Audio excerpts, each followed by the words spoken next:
They are at the door. 3 men. Official coats, a clipboard.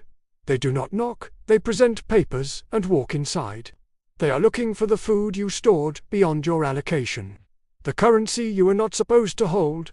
The tools you are not supposed to own. They have done this before. They know where people hide things. The mattress, under the obvious floorboards, behind the loose brick in the kitchen wall, inside the flour container. They check all of these. In 40 minutes, they leave. With nothing, because the man who owned this apartment was not hiding things in the places where people hide things. He was hiding them in the places where nobody looks. There is a difference.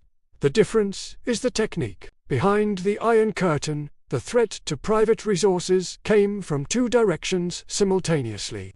From the state, through official searches that treated private accumulation as a political act. And from opportunistic theft, from the chronic low-level crime that characterizes any environment of general scarcity. Both threats required the same response. Concealment that did not announce itself. Not a hiding place that was hard to find. A hiding place that did not register as a hiding place. The distinction is the entire skill. Stay with me, because number 4 on this list is the most psychologically sophisticated concealment method ever developed under Iron Curtain. Conditions a system that hides valuables not by making them physically inaccessible but by making them invisible to the scanning attention of anyone searching for something hidden. It requires no construction, no tools, just the understanding of how human attention works. Let's begin. Number 1. The false floor system. In a wooden-floored room, a section of the floor that can be removed without visible seam is the oldest and most reliable concealment. Architecture in human history, beneath the floorboards, between the joists, in the space that exists in every wooden-floored structure as a natural byproduct of its construction, there is a cavity. In most rooms, this cavity is between 15 and 30 centimeters deep. Sufficient for documents, currency, small valuables, seeds, medicines, most of the items that Iron Curtain families needed to conceal from official inspection. The skill is in the access panel. A poorly constructed access panel is detectable by 3 methods. Visible seam in the floor surface. Different acoustic response when tapped compared to surrounding floor. And different surface where pattern that reveals the panel has been lifted repeatedly. Soviet craftsmen who built access panels for concealment addressed all 3. The seam was cut along an existing floor feature, the line of a plank edge. The boundary between floor sections, any natural visual break in the surface that would explain the gap without suggesting an opening.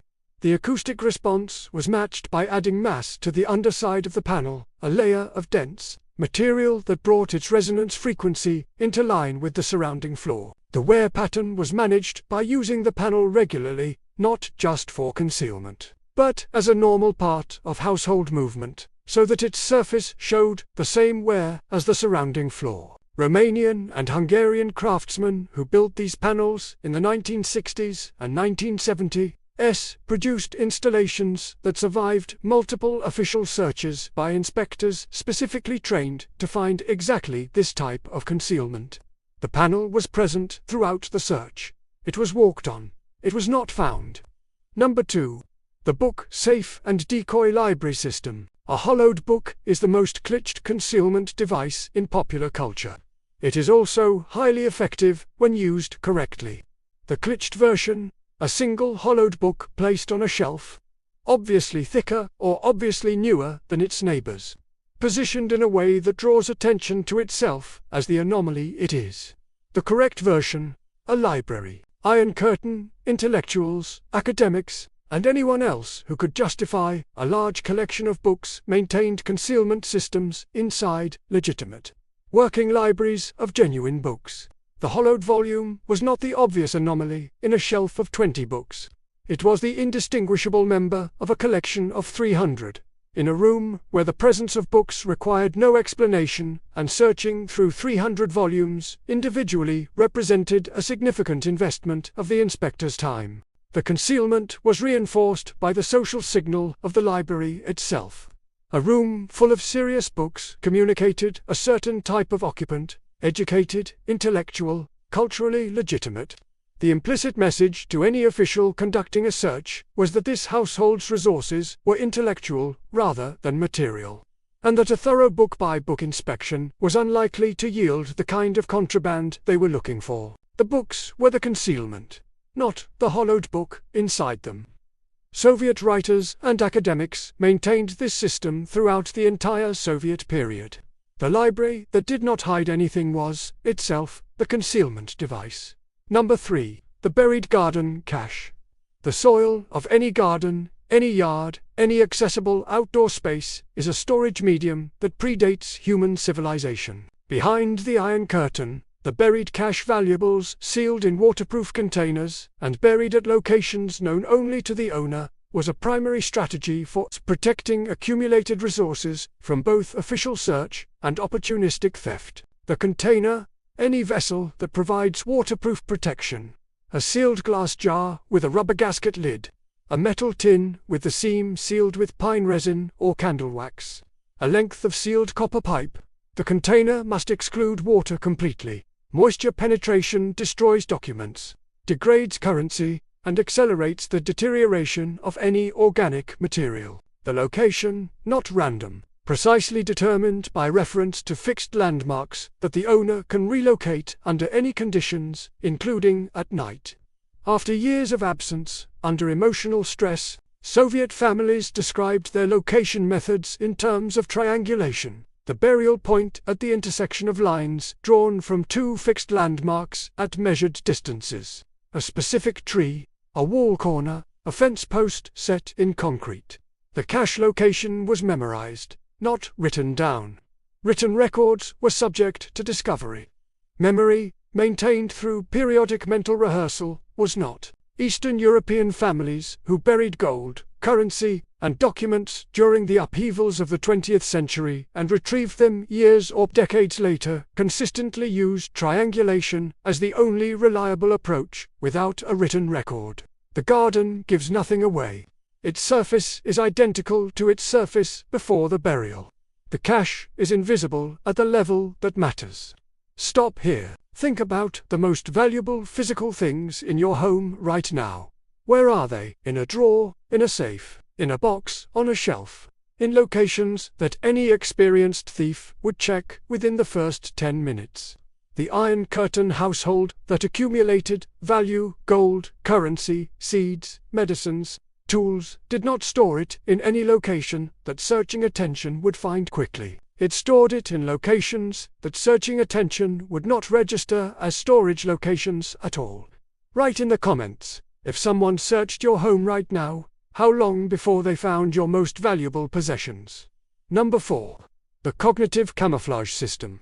This is the one I promised, and it is the most sophisticated because it operates at the level of human psychology rather than physical construction.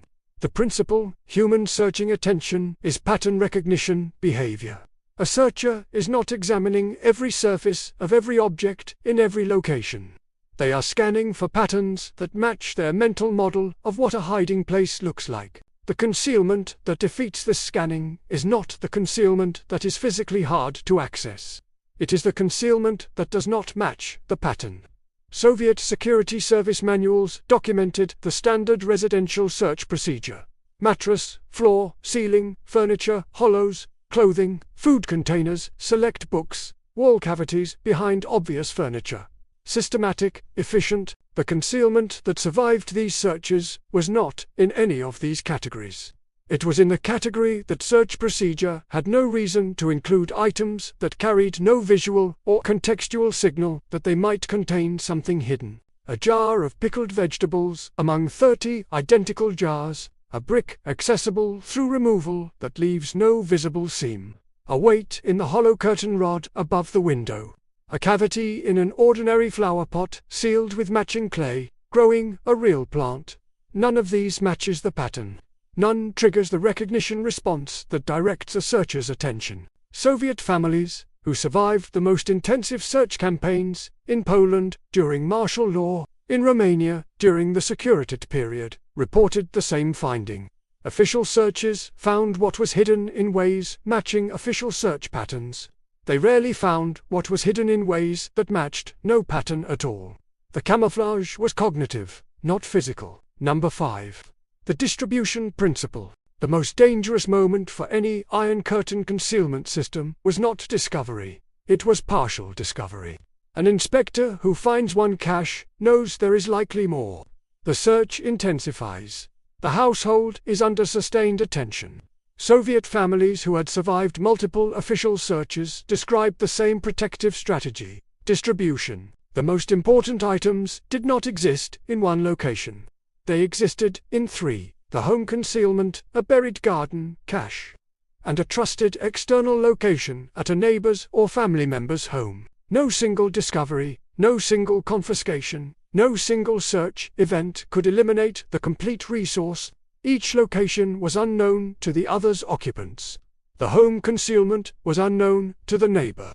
The neighbor's storage was unknown to anyone who searched the home. The system survived because its architecture was distributed. No single point of failure could collapse the whole. Modern people store their most critical items in one location: one safe, one drawer, one cloud account. The Iron Curtain principle: 3 locations, 3 custodians, 0 connection between them. What one hand cannot reach, the other still holds. Here is what all of this means. Every previous video in this series described systems for producing what you need when the supply chain fails. This video describes the complementary system, protecting what you have accumulated from the 2 threats that accumulation always attracts: the official attention that views private accumulation as a problem, and the opportunistic attention that views it as an opportunity. Behind the Iron Curtain, these threats were not hypothetical. Every household with resources to protect faced them as daily reality. The concealment systems developed in response were not the product of criminal intent. They were the rational response to the understanding that what your family's survival depends on deserves to exist somewhere that threat cannot easily reach. The locations described in this video are not illegal. The principles are not criminal. They are the application of human ingenuity to the oldest problem in human history. How do you keep what is yours when someone else wants to take it? The Soviet families who solved this problem are not here to teach you in person. This video is the lesson.